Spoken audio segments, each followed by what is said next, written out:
Hello, everyone, and thank you for being here today.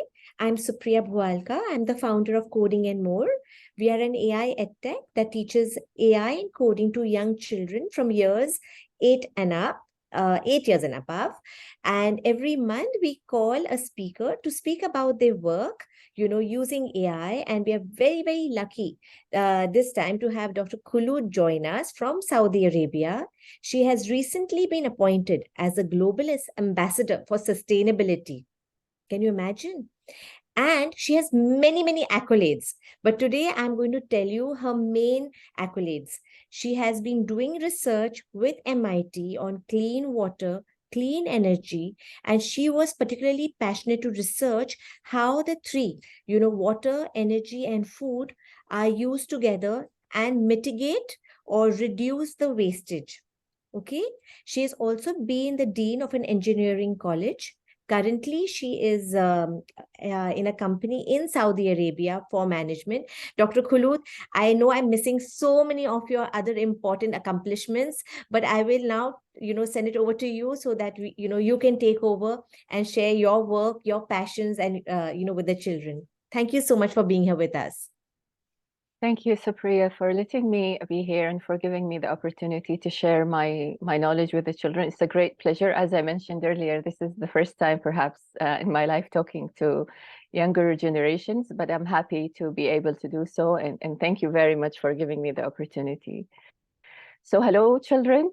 As Supriya mentioned, my name is Khulood, and I'm going to talk to you today about artificial intelligence and sustainable development technologies. So if we want to move, so the items here, this is the list of items that I'm planning to talk to you about.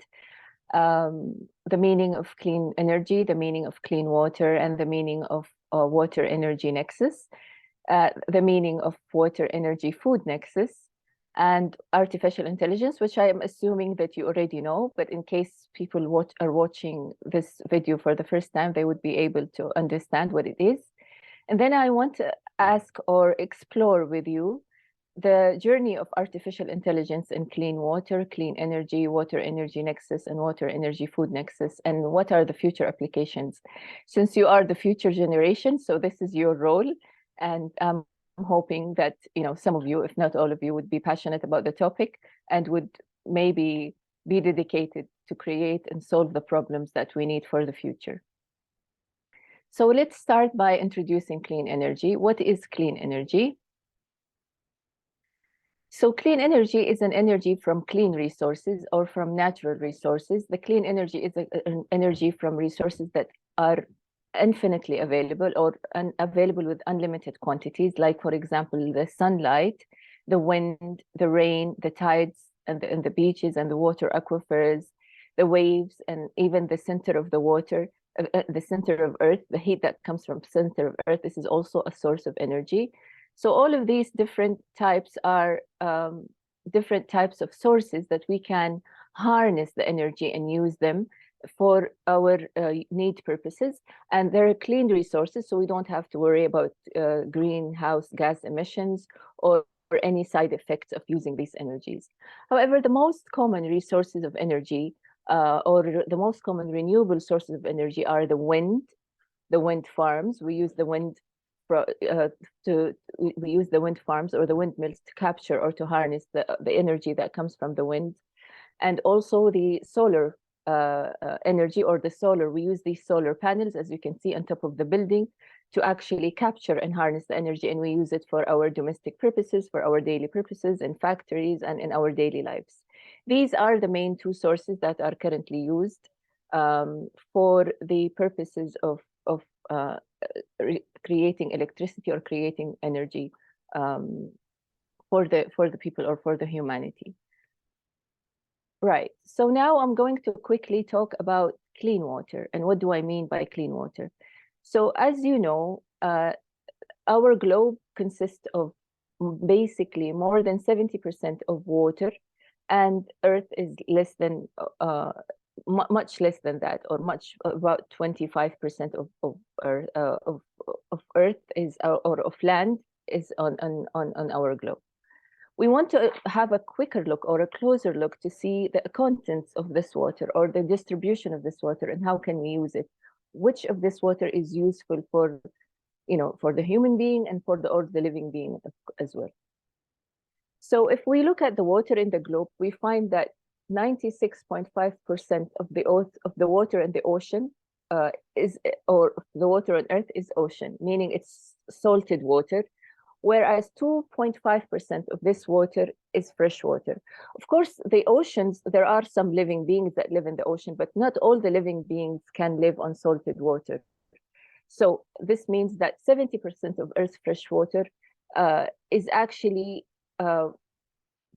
used or actually captured in ice caps or ice glaciers. And there is a very small amount of fresh water that are able or available for use by human or by living beings. So here is a closer look at the water on Earth. If you want to see, as we said, 97% of the water on Earth is in oceans and it's salted water, while only 3% or 2.5%, as I mentioned in the previous slide, is actually dedicated to fresh water, which can be used by living beings or by most living beings on Earth at least. Dr. But if you want to... Sorry, the slides are not changing. If you were changing the slides, we are still on the first slide. Oh, I'm sorry. okay.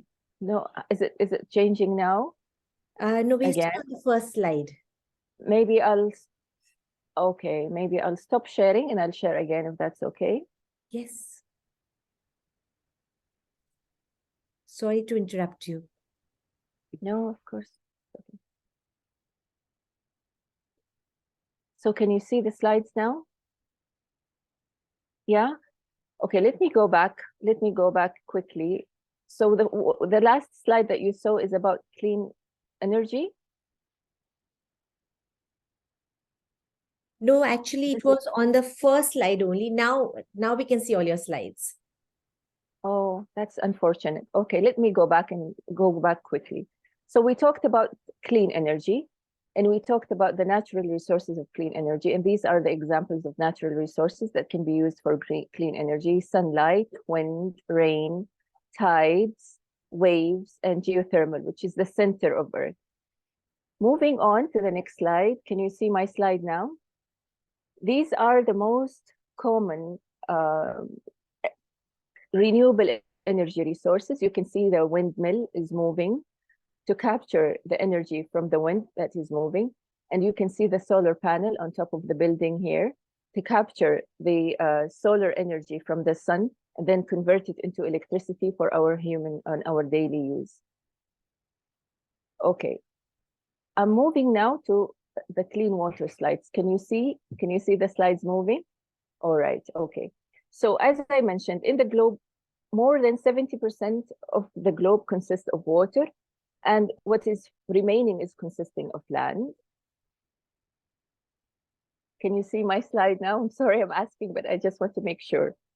All right, and when we look at the water distribution in the ocean, we can see that 96.5% of the water on Earth is actually oceans, is salted water, while only 2.5% is fresh water. And when we look at the distribution of this fresh water, the 2.5%, we find that 70% of the fresh water is actually captured in ice glaciers, so we can't even use it, while very small amount that is available for human use. So here is a closer look of the water distribution on Earth. As we said, if you can see in the picture on the left-hand side of the bucket, there is 90% of the water is in oceans, while in the small cup, only 3% of this water is fresh water. And if we look at the distribution of the water in this cup, we could say that 70% is actually captured in ice caps and glaciers, which is not for human use or even living being use. And 29% of this water is actually groundwater, which is difficult to extract and it's very costly as well. And 1% is available in freshwater meaning in rivers and lakes, and it's used also in soil moisture, and it's used in water vapor in the air around us so we can breathe. So what we notice or what we concluded from this part or from this section is very small amount of the water on Earth, in spite of the huge amount of water on Earth, is actually available for human consumption and for other living being consumption. This means that, you know, there is more work that needs to be done in related to water, and we need to really think carefully or how we can best utilize the water resources that are available for us and for our use. Are the slides changing, or is it okay? So the reason why I mentioned that we have to be very careful with water use is that we have to introduce some technologies to help us to treat water, because if it's only 1% of water that is available on Earth is available for human use. This means that we need to think of how we can use the water in the ocean. And on the left-hand side, you see there is a technology that's called water desalination. And the purpose of water desalination is actually to extract the salt from the water and convert it into a fresh water that is useful for human, plants, and animals. This is happening through an operation that's called, we insert a filtering system that we call it membrane or reverse osmosis operation. And we let the salt water go through this reverse osmosis layer. And then this is how we extract the salt. This is the easiest way that I can explain desalination. And then it's converted into, the salt water is converted into a fresh water where we can actually use it for drinking and for other purposes. Another way to treat the water that we have at our homes and our factories and lands is to actually filter the water that we use. And we can use it for to water the plants. We can use it. So on the middle of the slide and on towards the right, you can see these are water treatment systems, and there are different levels and different systems and different, you know, capacity level and complexity levels of how to treat water. But basically the idea is to convert the water, the used water, into a water that we can use to water the plant, or we can use again in the house for other purposes, in order for us to utilize the water resources that we have in a better way, rather than waste the very small amount of water that we have. So this is the direction we went into to actually deal with the scarce of water in our planet. And now, after I explain to you what are the water resources are and what are the clean energy resources are, we want to go and talk about how we combine these two together. Is it clear so far, or do you have any question? Shan, Aisha, and I didn't exactly understand how the osmosis works. Okay, How so thank you for the question. Thank you. Okay, so the reverse osmosis is actually an operation where it's like a filter of membrane where we put the salted water through, and it's like a sieve. It sifts the salt out of the water, and it converts the water from salt water to fresh water. This is the easiest way that I can explain it. Is it clearer now? Yes, it is. Thank you. You're welcome. So now we want to move to another section where we explain the relationship between water and energy, where we explain the dependency between water and energy. So as I explained earlier, you know, we have to treat water in order for us to be able to use it. And also energy has to be extracted from different resources in order for us to be able to use it in our homes and so on. So here you can see the energy. This is an energy plant or a power plant that uses water. It captures water from this river to use it for the cooling systems in order for us to produce electricity for our use. So you can see that water here is used in power plants to produce energy. And also when we want to treat water, we need electricity. We need, even in the reverse osmosis operation that I just explained, or any water systems, we need to use in order to make these systems work. We need to use electricity and power to make these systems operate, and in order for us to produce clean water. After that, the clean water and clean energy we produce, it goes into these homes where, you know, for domestic use, for agricultural use, for animals use. So we notice that what I want to say, or I want you to understand from this section, is when we produce water, we need energy. When we treat water, we need energy. We need energy in desalination, because desalination plants will not work without electricity, or even water treatment systems will not work without electricity. And vice versa. When we want to produce fresh water, or we want to produce electricity, we need water too for the cooling system in order for us to produce electricity. So what I want to say is this is a different perspective of looking at water and energy. And what we get from here is that we get that water and energy are very dependent on one another. So when your light is on, you're not only consuming electricity, you're consuming water. And when you use the water on the tap, or you keep the water on the tap running, you're not only wasting water, but you're wasting energy, because there is a lot of energy that was used into the production of this water. So I want you to think of this from now on whenever you use water and energy.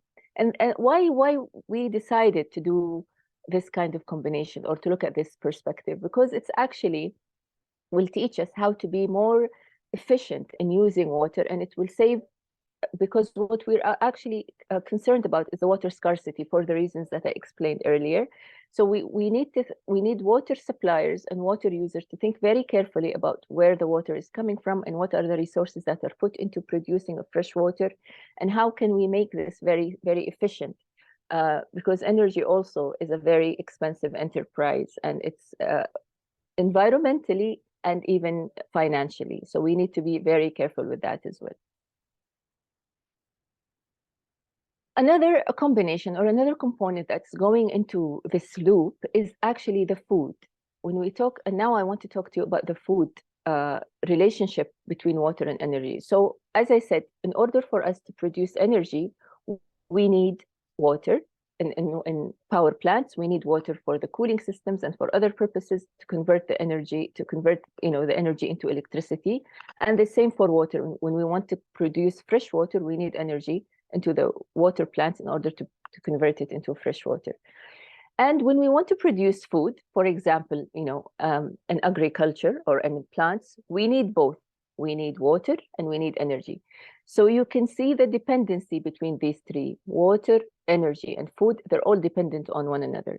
And by the year 2030, the demand for these three natural resources will increase. So as you can see here in the percentages and the numbers in front of you, we will need more 40% water than what we have today, and we would need 50% energy than what we currently have today, and we would need more 35% food than what we have today. With the increase in population, with the increase in urbanization, with all these huge projects that are currently taking place, with the climate change, with all of these factors are contributing into the increase in demand, and therefore we need to think of an efficient way in order for us to supply these resources, and we should be able to feed all the people and the living beings on Earth, as well as producing enough water and enough energy for every living being.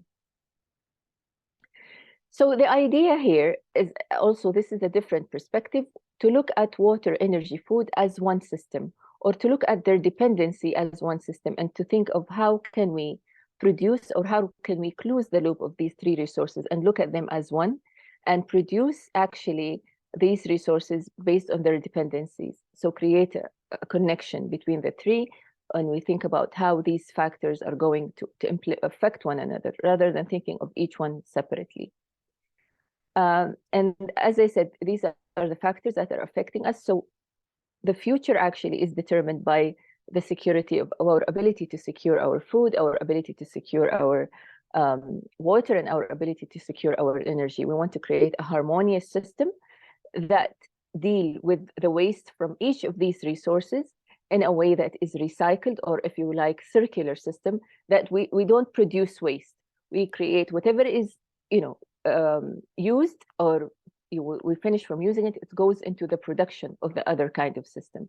And this is the future, or this is what we're looking into, creating a smart system, a system that actually captures all these systems together and look at them as one. Of course, this is still in a proposal stage, and it's not one of the easiest proposals, because it requires, governance, policy changing, and governance, and it requires the authority to look at these three resources at one. But it is a proposal that is expected to work well and to create the circular system and circular economy and sustainable development resources that we're actually capturing or looking forward to. Now I talk to you about the issues that I'm concerned about, and I want to talk to you about a tool that will help us deal with these issues. And this tool is called artificial intelligence, which I'm sure that you know what artificial intelligence is, but nonetheless, I'm going to talk very briefly about it. So artificial intelligence is the ability to create an intelligence in machines, to teach machines how to think and behave like humans. This is the idea of artificial intelligence. And there are three, in a very simple and manner or simple way, we can say that there are three types of artificial intelligence. Artificial intelligence that can see like human, artificial intelligence that can talk like human, and artificial intelligence that can think and be creative and innovative like human. And this is what we're trying to capture. Again, this is not an easy business or an easy area, but it's still under development, and still a lot of development and research and science and is going there. But there is also, you know, a very promising future for this area. And I'm going to talk to you now about how the idea works. So what artificial intelligence does is actually it needs data. Like for us human, when we want to make a decision, we need the information, and then we process the information, and then we make a decision. It's exactly the same process.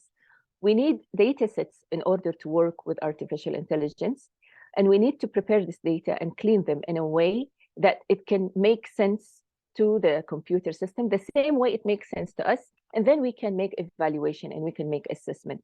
So this is the process of artificial intelligence, and this is what we're trying to feed all the different artificial intelligence systems that I've just spoke to you before.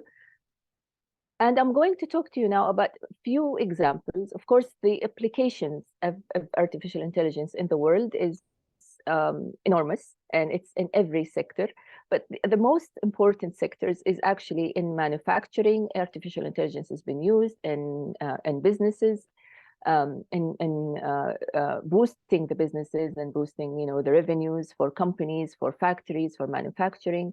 Another very important aspect for humans is artificial intelligence in healthcare systems, because healthcare was, although of the great research and the great knowledge that's been produced, but it's been always an area that is not seen, you know, because of, you know, human body. We work on it and as one part, as I was talking about water energy nexus, and a silo part or a silo organ. But now artificial intelligence enable us to see what's hidden behind, you know, behind our skin very clearly, understand the processes and connect between all the processes. And when we're able to do surgery very accurately, with very precise measurements, very precise functionalities, and very precise actions while we're doing surgery, we're able to diagnose. So this is where artificial intelligence actually contributed greatly to the human and to the human society and the, you know, the communities. Now I want to see how can artificial intelligence help us in the technologies or in the sustainable development technologies that I've spoke to you earlier. And I have very few examples. I'm going to go through some examples with you. So when we talk about artificial intelligence applications in clean energy, we think about, this is one example from the company, and the link is available here, from the company that's called Imagine Over, which actually look at the different sources of energy and actually optimize and predict how energy can be managed. So basically, it's a centralized system to capture the three types or the four types of renewable energy. You know, I said renewable energy is clean, renewable energy is useful, but at the same time, renewable energy has disadvantages, which is, for example, it's weather bound. So sometimes it's unpredictable. It's also time bound, because we can use the solar panel only in the morning. We can use the windmills only when there is wind. But when at night, we can't use the solar panels, and when it's not windy, the windmills will not be useful. So artificial intelligence technologies will help us to observe, to predict, and to evaluate when can we use it and how can we manage the energy resources differently, the renewable energy resources, giving the time bound and the weather bound differently. This is one application of artificial intelligence in clean energy. Another application for artificial intelligence in clean water is the ability to create artificial intelligence systems, of course, with the assistance of big data and Internet of Things. So these are additional technologies. Artificial intelligence on its own, it will be difficult to use it, but we need to combine it with other technologies like, as I said, Internet of Things and the other technology, which is big data. And we create through the Internet of Things sensors that goes into all the water resources. And these sensors captures the contamination in any water resources and notify, you know, the human before it gets used by human or animal or any plantation. So, and this will enable us to deal with this contamination and so on and so forth. So this is one of the applications in producing clean water. Another application of water energy nexus, this is one of the areas I worked on, is to use actually artificial intelligence and capturing the water resources in a country or in a city, as well as the energy resources, and see how they interact and how can they be consumed. Actually, this is a system that was based on the data that's captured from water resources and from energy resources, and we see how they're entangled, how they're interrelated, and how they're consumed. Maybe I can explain this, you know, all of these in details in another session. Due to the time bound, I have to go fast. And another application of artificial intelligence and water energy food nexus is basically in agriculture. There is a huge actually revolution in agriculture with the artificial intelligence, because it helps us to understand the plantation's need for energy, the plantation needs for water, with the use of all these smart intelligent systems. So it actually revolutionized the way that agriculture is happening, and this is good for us, and this is good, as I mentioned, for food security. This will ensure that we can produce food effectively and efficiently as well, with the minimum resources. So as I mentioned, as you can see here, we have robots managing the plantation. We have intelligent systems managing the demand for water and for energy for each of these plantations. So now the end will actually focus on the future application of water, of artificial intelligence and water, energy, and food. As you can see from this slide, we are looking at three main goals of the SDGs, which is the food security, goal number 2, the water security, goal number 6, and the energy security, goal number 7. And what we want to create in the future is a harmonious system, as I explained, that deals with all these systems and solve all these problems and look at them as one. And this will actually focus on the future of agriculture, where we look at intelligent spraying systems, we look at the prediction and the forecasts of the plants and demands need. We look at how we can predict the energy need, and we look at the disease diagnosis in the plant. We look at the crop and soil monitoring and demands. So all of these will actually be very effective in the security of agriculture, and it will be done using artificial intelligence systems. And I think this is actually taking us to the end of my talk, and perhaps I've went a little bit over time, so my apologies, but I hope you were able to capture and understand some of the points that I mentioned to you today. Thank you. That was wonderful. Thank you so much. You really managed in a very short period of time to make it very concise and explain it to the children with lovely graphics, very child-friendly graphics. Kids, do you all have any questions? Thank you. I do. What kind of energy was it that in osmosis? She's still stuck on osmosis. What did you want to know, Aisha? Not osmosis, sorry. No, but like, what kind of energy do you use? Oh. Okay. That's a very good question, Aisha. Very good question.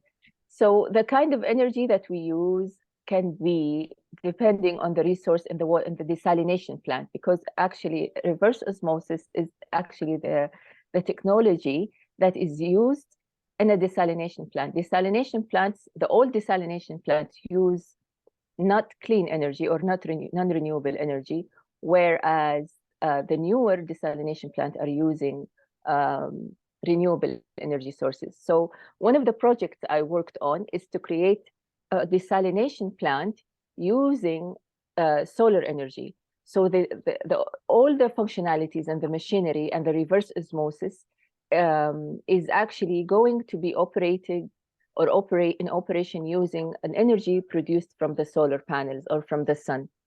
And this is the future of desalination plants. But the old plants, the previous plants that used to, in all those previous years, they weren't using renewable energy. They were using the conventional energy resources or fossil fuel. Does that answer your question, Aisha? Yes. Excellent. Excellent. I'm so glad you asked that question because it was really well related. Absolutely. Does Samanna have any question, darling? Anybody else? I No, hope miss. you learned something new today. Yes, And, miss. and lots of new ideas for when you all have to do a competition, right? For AI for good. Because the last slide was very, very useful of so many ideas that you can put into place. All these children get an opportunity to take part in AI competitions where they have to think of a real life challenge. So I think that was a lot of food for thought for them. But thank you so much, Dr. Khulood. That was really, really very insightful. Thank you, kids. Go ahead. Did I interrupt someone? Thank you, children, for listening to Dr. Khulood very respectfully and patiently, and Aisha for asking her lovely questions from which all of us learn. Absolutely. Absolutely. Thank you very much for having me. It's a great pleasure to talk to you, children. And yeah, I mean, if you didn't understand anything, please feel free to ask me questions. I have my email here. So please feel free to reach out if you need to, and I'll be happy to answer all your questions. That is very, very kind of you, Dr. Khulood. You're most welcome. It's absolutely my pleasure. Okay. Thank you. Right. Thank you. Thank you. Would you like to say thank you to Dr. Khulood? Thank you. You're most welcome. Thank you for being here today as well, and for listening to my talk. I hope it wasn't boring for you. No, it's not. Great.